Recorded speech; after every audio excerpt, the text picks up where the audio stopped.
Atin naman alamin ang update mula sa NBI, mula kay RH15, Miss Giselle Ricafort. Miss Giselle, go! Nakairay inupakan ni National Group Investigation Director Atty. Melvin Matibag si dating COMELEC Commissioner Atty. Rowena Guanzon.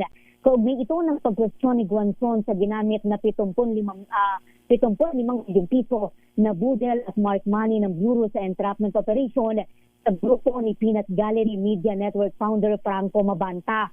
Sa ambush interview dito sa Pasay City, sinabi ni Matibag na may mga totoong abogado na hindi nakaiintindi ng law enforcement at nakakatawa pa kung magkomento. Magaling anyang abogado si Guanzon pero nagtatanong pa ito kung saan kinuha yung 75 milyong piso gayong naka-freeze yung pera ni Martin Luther King.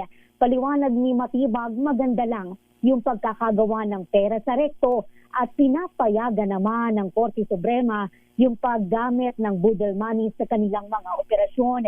Bukod sa NBI anya yung nag-provide ng pera, 50,000 piso lamang dito yung tunay.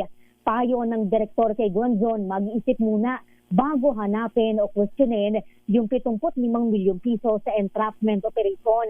Sana anya bago mag-alam-alaman sa law enforcement yung ilan, magtanong muna sa tunay na nakaiintindi niyan. Pakinggan natin. Dami rin pong nag-aabogado sa social media. At meron pong mga totoong abogado na hindi naman nakakaintindi ng law enforcement.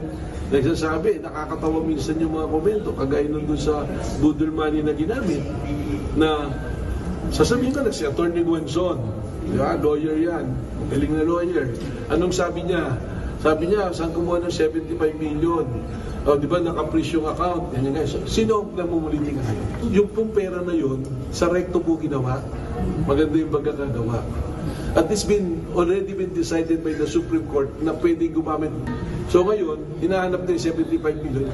Sana naman lang mag-isip muna, it's impractical na yung 75 million will be embargo in the court while the case is running.